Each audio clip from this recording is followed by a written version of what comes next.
A warning tonight that it will be impossible for Singapore's economy to return to pre-COVID-19 growth levels in the near term.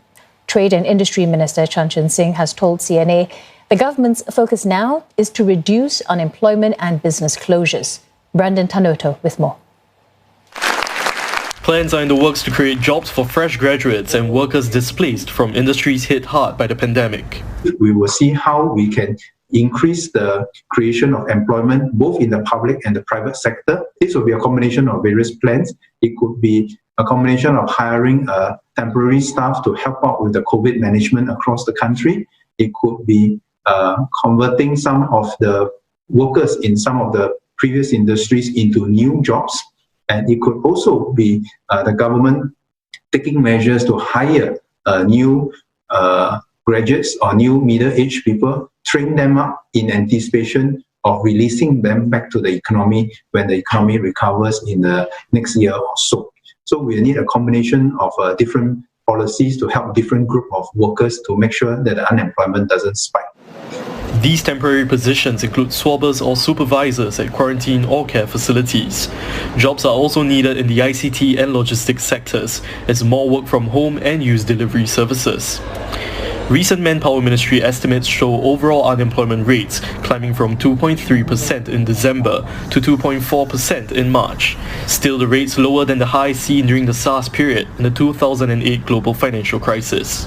At this point in time, the labour market, the unemployment has gone up slightly, but not as much as we fear. But these are still early days. Of course, we are watching the economy closely because some of the unemployment will be caused by the demand shock or the sharp fall in the global demand. And this will certainly affect the demand of the products and services from Singapore. So this is something that is not entirely within our control. But the government says it will help businesses survive the ordeal by avoiding closures and soaring debt as much as possible. So far, 3 budgets worth nearly $60 billion have been rolled out. More measures will be unveiled by Deputy Prime Minister Heng Swee Keat next Tuesday to help businesses that can't reopen when the circuit breaker ends, like F&B and retail outlets.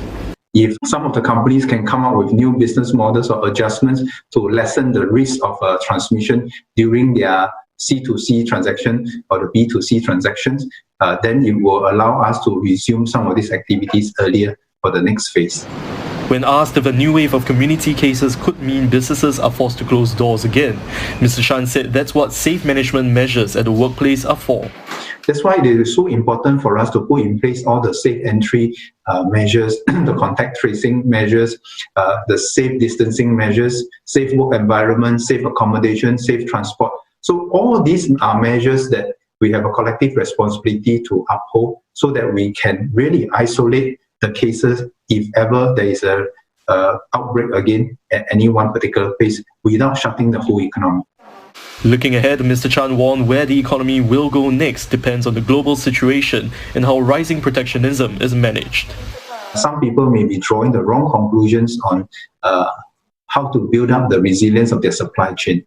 The resilience of the supply chain is best built up through the diversity of sources and interdependence rather than to go for isolation and independence. Because if so, then the global capacity will regress back to many decades ago where many of us just produce things for ourselves. Mr. Chan added that among risks to be watched closely are countries resorting to competitive currency devaluations to revive their economies.